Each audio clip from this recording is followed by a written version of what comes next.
Hey everyone, thanks for tuning into another entry in the Hyrule Compendium. Today, we're going to take a look at a comment, and I already think I know some of your responses for this, but Vortex Hornet wanted us to discuss some of the saddest moments in Zelda history. Okay. And Okay. I'm going to let you answer, but I think I know. I think you're right. I think you know what I think. Link to the Past, Yes. the Flute Boy. The Flute Boy. When you play, it's when you get after you get the flute and you return to the Dark World, and he says like he's too old and he can't play the flute anymore, but he wants to hear it one more time. Oh, And then after you play it, and he turns into a tree. It's very sad. yeah. Yeah.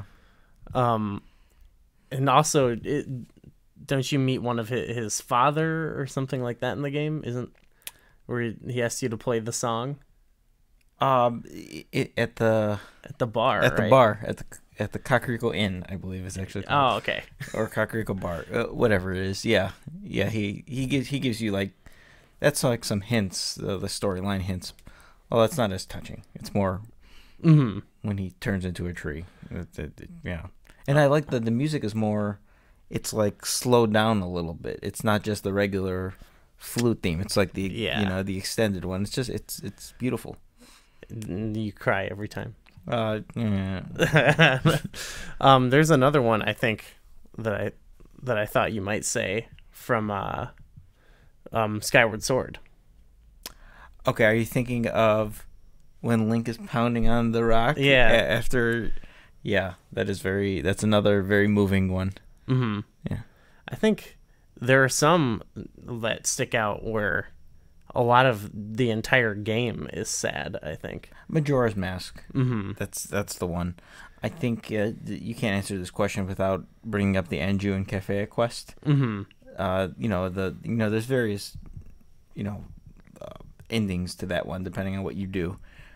But if you do the full wedding ceremony, and they both decide to stay in Clocktown while the world is ending, and they had, and it's the first time I believe they meet face to face too, where Andrew realizes Cafe is just a child, or in a child's body, I should say.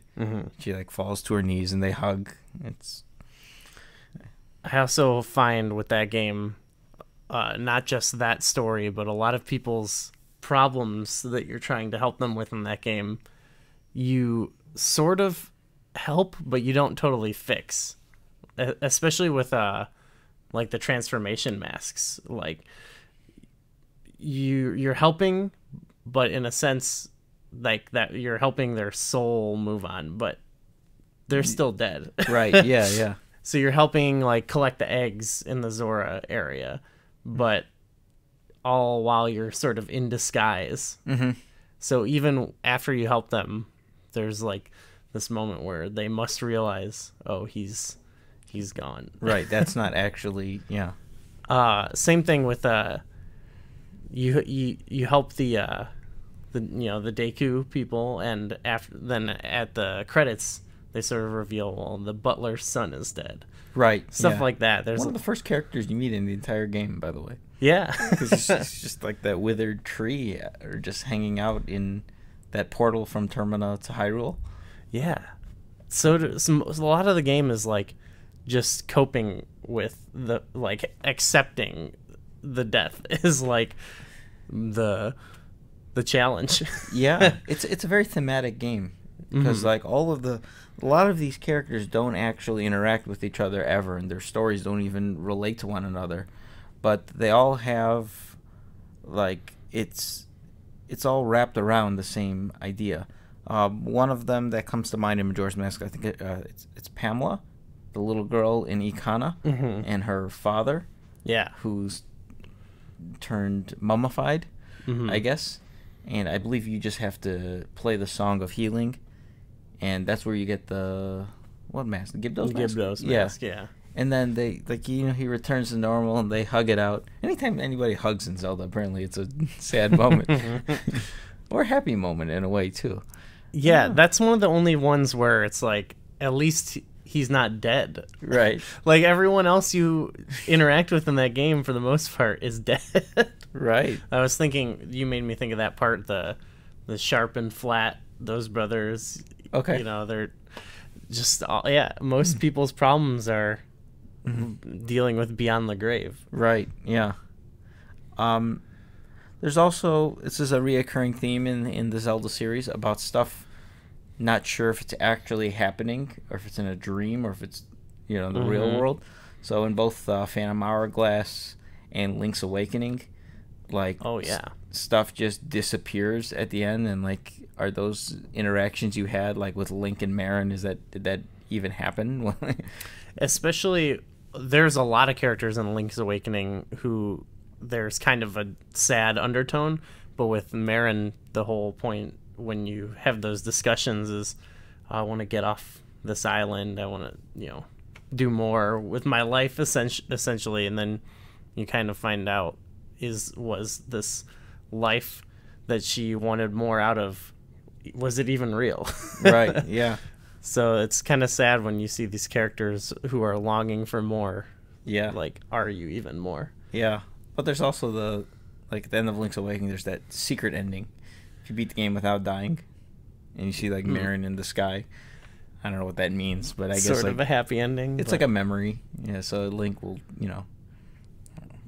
It's sad though. Aren't some of the bosses, don't they kind of plead with you? Right. Yeah. They say if you kill us, you destroy if you wake the windfish, we're all gonna, everything is gonna disappear, not just the bad guys. Yeah. And yeah, it's a really downer of a game in a sense. The storyline, it's kind of deep and it's sad and it's one of those. This is more of a deep cut. I'm not sure if this is sad, but it's deep. Okay. If those are the same thing. In the Oracle of Ages, actually. I don't know. I'm not sure if you're familiar with this one. Your sidekick character, Ralph, he's a descendant of the royal family. Okay. So, he's from like the future or the present, I should say, and they go back to the past. And Queen Ambi, the queen, who is one of his ancestors, her body was taken over by Varen, so she's like possessed. And Ralph he's fighting Queen Ambi. Mm-hmm. And he makes a statement saying, I know that if I destroy you, this is going to prevent me from even existing. Oh my gosh. But he goes ahead and fights anyway, and it doesn't work out well for him. That is sad. I know. But it's deep. Yeah. Yeah. Especially for just not a primitive game, but a primitive game. That game has a lot more storyline than that's not that old of a game. That was post, Majora's Mask, so. Yeah, true. So a lot of the same characters from Majora's Mask are in that too. Like the Happy Mask Salesman and Guru and and the question mark. Oh, the hand. That's a sad story. Yeah. Another one that came to my mind was the Big Goron's quest in Ocarina of Time, where you have to get the Kuko and bring it to the guy in the forest, and the guy who needs the medicine or whatever. Yeah. He's kind of the outcast of the carpenter. Outcast. He's a social outcast of the hashtag of the Carpenter family, right? Yeah. And you come back and he's gone. Yeah. I don't know exactly what happened with him. I believe you go back and it's Kokiri who's there. Mm-hmm. And I'm pretty sure she says something like, "Oh, he's turned into a Stallfos or whatever." Yeah, it's kind of really depressing. I think. Yeah, a lot of stuff happens. It's sad. That's like behind the scenes. You don't actually see it, but you hear about it. That kind of adds to it. Oh yeah, though. Yeah, because you have to use your own imagination a little bit. Mm-hmm. And you're like too late to help. Yeah, there's a lot of. Zelda's. There's a lot of highs and lows, and I think that's one of the. Honestly, it's one of the things that makes the series great. I think in every single. There's a lot of ones that we didn't mention. Some that aren't coming to my mind right now, but there's a lot of, moments like this throughout the series. Mm-hmm. Yeah, I'm sure there's some in Breath of the Wild. I haven't actually interacted with all of the NPCs, so Well, overall, the theme of Breath of the Wild, just seeing all the like destruction, right, and like what was here before. Yeah, that in itself is kind of very sad. And even the guy who tries to talk you off of jumping off the bridge, to prevent you from like committing suicide. You know, it's not really sad. I don't know what that is, but it's more emotional than sad. I don't know if those are the same thing, but yeah. But yeah, those are definitely some of the ones that stick out, come first to my mind.